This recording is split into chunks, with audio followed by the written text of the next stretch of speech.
नमस्कार दोस्तों। एक सीरीज़ शुरू करने का मन है। रोज़ उस पे बोल पाएंगे या नहीं बोल पाएंगे पता नहीं। और वो सीरीज़ आप लोगों के कितना काम आएगी, सुनने वालों के कितना काम आएगी ये भी मुझे नहीं पता, क्योंकि इंटरनेट पर यूट्यूब पर ऑलरेडी बहुत अच्छा मटेरियल मौजूद है। बहुत इस समय ये सौभाग्य है कि बहुत अच्छे अच्छे संतों की वाणी, ध्यानियों की वाणी इंटरनेट पर मौजूद है। मैं उनके सामने कुछ भी नहीं हूँ। और ना ही मैं कोई अथॉरिटी हूँ, ना ही मैं कोई सिद्ध व्यक्ति हूँ। बिल्कुल एक सामान्य व्यक्ति आप लोगों जैसा। ये सीरीज़ शुरू करने का मन, इसमें एक स्वार्थ है ऑब्वियसली कि जब सीरीज़ की बात आगे प्रश्नों के उत्तर ढूंढेंगे तो उसमें ये बात आएगी कि और क्या अच्छा जानने को मिल सकता है, ये भाव पैदा होगा पहला। दूसरा ये कि एक सामान्य व्यक्ति के दृष्टिकोण से ध्यान क्या है, ध्यान में रस कैसे खोजें, ये एक कोशिश रहेगी सीरीज़ के माध्यम से। और आगे जब कई सालों बाद अगर यूट्यूब रहा, दुनिया रही, तो हम रहे, तो ये देखेंगे कि हम उस समय किस तरह से सोचते थे। बॉलीवुड की फ़िल्मों में एक बात आती है कि जीवन जो बचाता है, जीवन जो देता है, कई फिल्मों में होता है कि कोई मरने जा रहा होता है, कोई उसका जीवन बचा लेता है, तो कहते हैं आपसे जीवन बचाने वाले का उस पे हक होता है। तो इसको थोड़ा और मॉडिफाई करें तो जीवन बनाने वाले का जीवन पे हक है। तो भगवान शिव की कृपा से जीवन चल रहा है, तो उनकी चर्चा करेंगे, ध्यान रस को समझने का प्रयास करेंगे। आदि योगी के लिए मुझे आज दिमाग में एक शब्द आया, आदि ध्यानी, कि सबसे पहले जिन्होंने ध्यान की कक्षा लगाई, जिन्होंने माँ पार्वती को, सप्तऋषियों को, हम सभी को ध्यान का गुण कैसे विकसित हो ये हमें सिखाया। तो ये कोशिश रहेगी सीरीज़ के माध्यम से कि हमारे जो प्रश्न होते हैं, टीनेजर्स के जो प्रश्न होते हैं, उसको हम जानने की कोशिश करें। और मैं बिल्कुल भी परफेक्ट नहीं हूँ, बिल्कुल इम्परफेक्ट हूँ, ना ही मैं कोई ध्यानी हूँ। तो ये भी अच्छा रहेगा कि इस जर्नी में मुझे भी फ़ायदा मिलेगा। और अब तक के जीवन में मैंने समझा है कि शायद आरंभ में नीरस लगे, लेकिन ध्यान से बड़ा रस कुछ नहीं है। जब हम ध्यान के रस में डूबते हैं तो धीरे धीरे समझ में आता है कि जीवन के प्रश्नों के उत्तर मिलने शुरू हो जाते हैं। और बाकी विधाएं भी अपनी बहुत अच्छी हैं। जो भारतीय संस्कृति है उसकी विधाएं बहुत अच्छी हैं, पर उनमें कई बारी समस्या होती है, जो हमारे शास्त्र कहते भी हैं कि मंत्रों के केस में विशेष रूप से, कि जब हम कोई मंत्र करने लगते हैं या कोई विशेष अनुष्ठान करने लगते हैं तो बहुत बार हम उसके जो परिणाम होते हैं उसके लिए रेडी नहीं होते। पर ध्यान के संग क्या है, ध्यान धीरे धीरे आपको आगे बढ़ाता है। और एक बात और मैंने समझी कि ध्यान में रस आने के लिए ज़रूरी एक बात और है कि आपका जुड़ाव किसी न किसी एक भगवान के साथ हो, तो ध्यान और गहराई से उतरने लगता है। तो इसी तरह के प्रश्नों के उत्तर खोजने की हम लोग कोशिश करेंगे। आप लोगों को अच्छा लगता है तो बहुत अच्छी बात है, नहीं अच्छा लगता तो भी फीडबैक दीजिए कि क्या होना चाहिए। इसका उद्देश्य वैसे स्वांतः सुखाय है कि जब हम कुछ प्रिपेयर करके कुछ बोलते हैं तो पहले तो एनालाइज़ करते हैं कि उसमें कितना फैक्ट है, क्या चीज़ें हैं। तो पिछले दिनों सौभाग्य हुआ कि मैंने बहुत सारे वीडियोस ध्यान पे देखे हैं, बुक्स पढ़ने की कोशिश करी है, खुद प्रैक्टिस करने की कोशिश करी है। और ये समझ में आया कि आरंभ में मुश्किल लगता है। हर व्यक्ति को ये भाव मन में पैदा होता है कि अरे बैठने से क्या हो जाएगा, अरे इतनी देर बैठने से क्या हो जाएगा, अरे ये तो समय की बर्बादी तो नहीं है। लेकिन आप करके देखिए तो आपको एहसास होगा। यही हम अगले दिनों बात करेंगे कि हम क्या कर सकते हैं, एक एक करके प्रश्नों के उत्तर देंगे सीरीज़ वाइज। इस सीरीज़ का नाम जो मैंने सोचा है वो सोचा है ध्यान रस। और इस रस का पान मैं भी करूं और ऑनलाइन माध्यम से आप भी कीजिए, ये उद्देश्य है।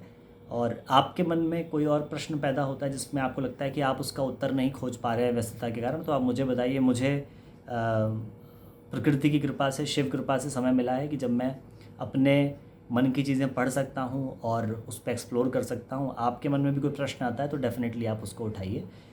इसको हम लोग जानने, सोचने, समझने की कोशिश करेंगे। और ये दोनों ही चीज़ें इसमें शामिल हैं। ध्यान बहुत गूढ़ भी है और ध्यान बहुत सरल भी है। हमारे सभी ऋषियों ने अलग अलग विधाएं दी, आगे चलकर बहुत सारे संप्रदाय बने। अगर देश विदेश सब मिला लें तो बहुत सारे धर्म बने।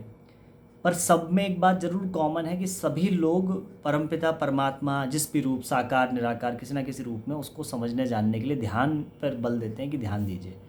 जो व्यक्ति या जो मान लीजिए माता पिता अशिक्षित भी होते हैं, जिनके पास शिक्षा नहीं होती, जिन्होंने कभी शास्त्र देखे भी नहीं होते, वो भी बच्चे को कहते हैं बेटा ध्यान से चलो, ध्यान दो, पढ़ाई पे ध्यान दो। तो हमारे मन में कहीं ना कहीं जहन में है कि वो हम ध्यान को जानें, और जिसको वो रस लग जाता है, जैसे आपने देखा, हमने सुना है बहुत सारी ऐसी केस हिस्ट्री हैं, बहुत सारे ऐसे एग्जाम्पल्स हैं समाज में, जिन्होंने सब कुछ होते हुए भी सब छोड़ दिया ध्यान के लिए, परमपिता के लिए, परमात्मा के लिए, उस असीम सुख के लिए उन्होंने अपने सारे सांसारिक सुख छोड़ दिए। चाहे प्राचीन काल में ऋषियों का उदाहरण लें, फिर भगवान बुद्ध का उदाहरण लें, तो उनको वही ध्यान का रस समझ में आ गया था।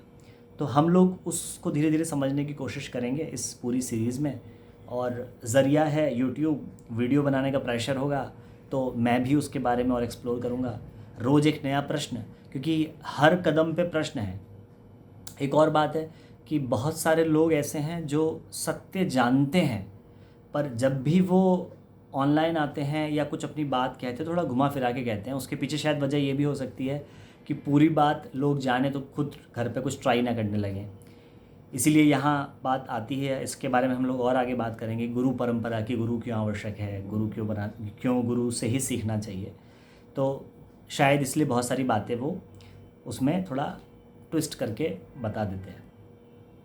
बहुत सारे लोगों को पता ही नहीं है, बहुत सारे लोग उनको सुन के समझ में आता है कि उनको कुछ भी नहीं पता है, बस वो जो भी हैं वो बने हुए हैं महापुरुष। तो हम लोग कोशिश करेंगे, क्योंकि मैं बोल रहा हूँ, आप लोग सुन रहे हैं, और प्रश्न उत्तर करने के लिए कमेंट बॉक्स खुला हुआ है, आप उसमें प्रश्न उत्तर कीजिए।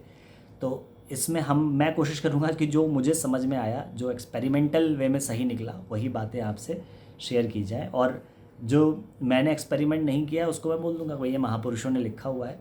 और जैसे इसमें एक उदाहरण समझ में आता है कि जैसे एक पूरा बाल्टा भरा हुआ है किसी पेय से, मान लो किसी शरबत से भरा हुआ है, अगर आप उसकी किस बूंद का 100वां हिस्सा भी आपके जीभ पे लग जाए तो समझ में आता है कुछ तो बात है।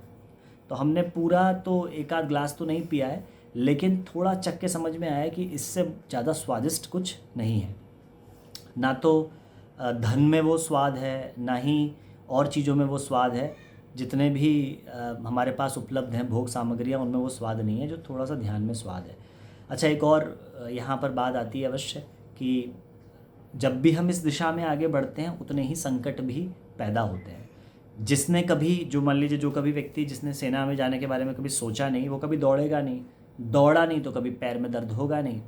तो जो सेना में जाने के बारे में सोचेगा उसके ही ना पैर में दर्द होगा। तो ऐसे लोगों के जीवन में संकट भी आते हैं, बहुत सारी परीक्षाएं भी आती हैं, और हम सामान्य लोग हैं, हम फेल भी होते हैं, हम कभी पास होते हैं, कभी फेल होते हैं। और समाज की ये प्रवृत्ति है कि हमारे एक फेल्योर से वो हमारी सारी सफलताओं को दरकिनार कर देता है। तो यही समाज की ब्यूटी है, इसलिए समाज भी होना ही चाहिए। तो हम लोग कोशिश करेंगे इसको समझने की, जानने की। इसमें कभी आपको कोई फैक्ट करेक्शन भी करना हो, आपको लगता हो कि ये आपने फैक्ट गलत बोला है, तो भी आप बिल्कुल इसमें करेक्शन कीजिए, मैं स्वागत करता हूँ। मुझे बताइए कि कहाँ मुझे ठीक करने की आवश्यकता है। और अभी एक्सप्लोरेशन जारी है, मैं खुद भी किसी निष्कर्ष पे नहीं पहुँचा हूँ। एक दो बात मुझे समझ में आई है। वो बात ये है कि रस को समझने के लिए सबसे पहले अपनी बुद्धि को खोलने की आवश्यकता है, क्योंकि हम लोग बुद्धि के लेवल पे ही सोचते हैं, इंटेलिजेंस से बियॉन्ड तो हम गए नहीं अभी। तो इंटेलिजेंस को थोड़ा ओपन करने की आवश्यकता होती है। अगर हम एक ही ढर्रे में सोचते रहते हैं तो बहुत बार एक सत्य सामने से होकर गुजर जाता है और समझ नहीं पाते। हमको बहुत बार जो हमारी एक बाउंड्रीज़ हैं उनको ब्रेक करना पड़ता है, कि हमने खुद ही जो मन में अपनी सीमाएं बना रखी हैं कि ऐसा ही होता है और कोई तरीका नहीं है। ये तो सोचने का बहुत ही पश्चिमी तरीका है। जो पश्चिम में धर्म जितने पैदा हुए वो कहते हैं ऐसे ही होता है और कोई तरीका नहीं है, और कोई तरीका बोलोगे तो हम तुम्हें ज़िंदा ही नहीं रहने देंगे। हमारी संस्कृति कहती है कि हर व्यक्ति का इंडिविजुअल तरीका हो सकता है। तो हम उसी बात को समझने की कोशिश करेंगे। और अभी तक जो मैंने पाया कि बहुविमीय, मल्टी डायमेंशनल ध्यान की दुनिया है। जिसने गहराई से सोचा और समझा उसको ही ध्यान का रस मिलने लगा। इस समय पर ध्यान का रस मिलना थोड़ा जटिल हो गया है, क्योंकि बहुत सारे स्टिमुलस सामने हैं। एक स्टिमुलस के सामने तो मैं बोल ही रहा हूँ, और ऐसा शायद ही कोई होगा जिसको इसने थोड़ा बहुत अपना शिकार नहीं बनाया है। जो वर्चुअल दुनिया है वो हमारे दिमाग को निरंतर घुमाने की कोशिश करती रहती है, हमारा जो पूरा एरोबिक्स करा देती है, और एंड में जाके हर व्यक्ति जो बहुत एक्सेसिव इसमें घिरा रहता है वो एक बार परेशान अवश्य होता है। तो कोई अछूता नहीं है, मैं भी अछूता नहीं हूँ, इसी पे काम कर रहा हूँ। तो ध्यान वो चीज़ है जो हमको वहाँ से निकाल सकती है, पर ये ज़रूरी है कि उसके लिए हम स्टेप बाय स्टेप ध्यान को समझें। पहले ही दिन आप 1 घंटा नहीं बैठ सकते, समय लगता है, और धीरे धीरे जब आप समय उसमें लगाने लगते हैं तो आनंद आने लगता है। एक बात और जो मैंने जानी ध्यान रस के बारे में, कि ये रस बड़ा विशेष है। थोड़ा सा आएगा फिर जाएगा, आएगा जाएगा, आएगा जाएगा, इसको ठहरने में समय लगता है। मतलब आप मिनिमम मान के चलिए कि 180 दिन बाद, 6 महीने के आसपास के बाद ये थोड़ा ठहरता है, जब आपको लगता है कि हाँ अच्छा, एक बाहर के जो रस हैं वो बहुत ज़ोरदार हैं, मतलब उनमें माया पूरी भर भर के मौजूद है, तो वो हमको खटैक से ध्यान से दूर ले जाते हैं। तो शुरुआत में थोड़ा डिसिप्लिन में इसको बांधना पड़ता है, धीरे धीरे इसको मज़ा आने लगता है। वो कहते हैं शुरू मजबूरी में किया था, अब आनंद आने लगा है। तो ध्यान रस की इस सीरीज़ से जुड़िए और ये पड़ी रहेगी आपके लिए हमेशा। सभी का बहुत बहुत धन्यवाद मुझे सुनने के लिए, और हम इस तरह से ही चर्चा आगे बढ़ाएंगे। रोज़ मुझे जो लगता है, मैंने जो पढ़ा है समझा है, उस पर्सपेक्टिव में मैं बात करूँगा। जैसा कि मैंने कहा कि आपके लिए कमेंट बॉक्स खुला हुआ है, आप वहाँ अपने प्रश्न या अपने कोई जिज्ञासा या कोई मुझसे अगर किसी बात में आप मतभेद रखते हैं तो बिल्कुल आप बता सकते हैं। मतभेदों का हमेशा ही स्वागत है, जब आप जो कहना चाहें वो कह सकते हैं। मैं वो कहने की कोशिश करूँगा जो मैंने समझा, और मैंने समझा कहाँ से है, उन्हीं किताबों से पढ़ के समझा है, थोड़ा बहुत ट्राई भी किया है। अभी उस लेवल पे मैं नहीं कह सकता कि मैं कह दूं कि हाँ ये चीज़ है। एक चीज़ 100% मैं श्योर हूँ, थोड़ा सा ही चेक के, कि ध्यान है तो मज़ेदार। करा बहुत सालों, थोड़ा थोड़ा करते रहे बहुत सालों से, ऊपर नीचे वो ग्राफ ऊपर नीचे होता रहा, कभी ये नहीं समझा कि ये इस कदर गहराई से काम कर सकता है, इस कदर गहराई से काम कर सकता है कि भीतर के ज्ञान को ही ये निकाल के बाहर रख देता है। ऐसे बहुत सारे एग्जाम्पल देखने को मिलते हैं जिन्होंने ज़्यादा पढ़ा ही नहीं है, वो भीतर की ही लाइब्रेरी एक्टिवेट हो गई है और वहीं से उनको चीज़ें पता लगनी शुरू हो गई है। तो उन्हीं चीज़ों को हम एक्सप्लोर करने की कोशिश करेंगे। हम लोग क्योंकि सभी गृहस्थ हैं, हम लोग संसार में रहते हैं, हम लोग मॉडर्न लाइफ स्टाइल को जीते हैं, हम लोग का खान पान भी मॉडर्न है, तो ऐसे समय पर क्या हो सकता है। इस युग की विशेषता ये है, जितने सारे उद्दीपक हैं, कुछ सुविधाएं भी हैं। सुविधाएं ये हैं कि परमात्मा ने थोड़ा इजी कर रखा है कि हाँ अगर तुम थोड़ा भी ध्यान दोगे तो मैं जल्दी ही कुछ सिस्टम एक्टिवेट कर दूंगा। और सौभाग्य है कि इस समय बहुत लोग इंटरेस्ट ले रहे हैं इन चीज़ों में, तो अच्छा है, हमारा भी इंटरेस्ट पैदा हुआ है, तो इसको मिलजुल के सीरीज़ को आगे बढ़ाते हैं। धन्यवाद।